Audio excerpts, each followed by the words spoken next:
Joining us now on Blitz is Frank Barden, third-year head coach for the Stevens County Indians. Coach Barden, first of all, I just want to thank you so much for your time. Really appreciate it. Well, thanks for having me. And again, I appreciate all y'all do in Northeast Georgia and for high school sports.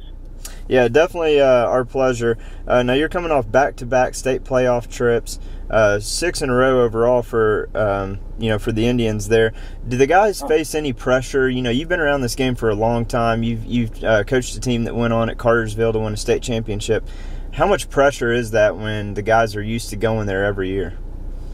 Well, I mean, it's just a way you go about your business, and I think a lot of it deals with the leadership you have in your senior class, because I think you're only going to be as good as your seniors each year. And, if they come back hungry to make their mark, it's a new year. And, it's part of the process of, having a good team that year.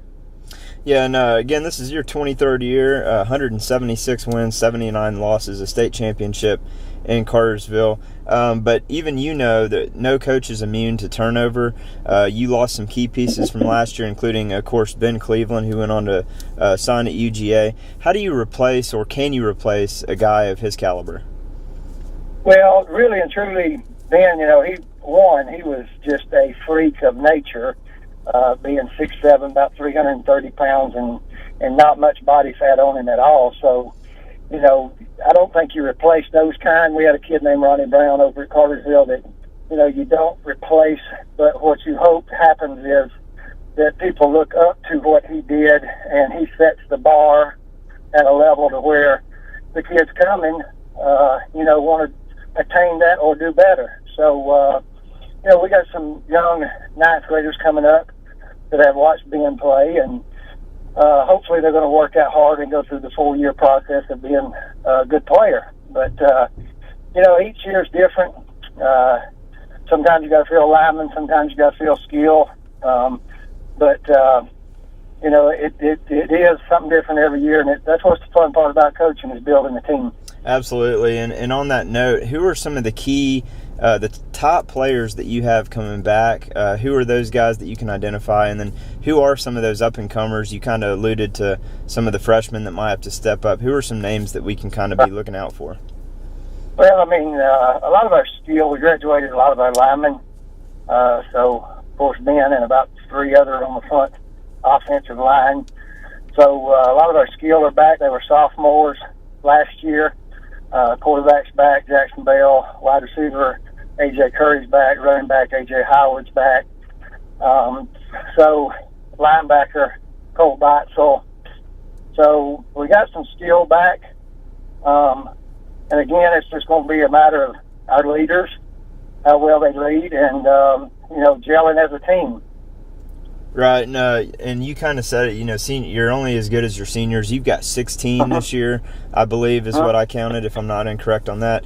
What expectations do you have for this group of guys this year? Well, I mean, one, just to continue to stay hungry and get better. We definitely have went into a very tough region.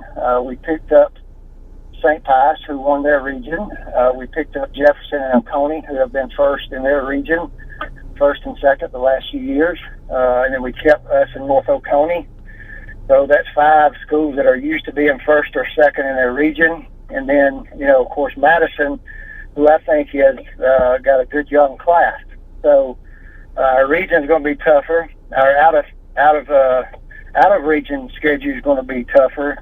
4 out of 5 went to the playoffs, and I feel like this will be one of Hab's best years with the tailback they got. So they're going to have a good team, and I think they'll make the playoffs in their region. So, it's going to be a big challenge for us, and one that we had to start working in January for, and hopefully did a good job in the winter and then the spring, and now finishing up the summer. We got to prepare now for the season.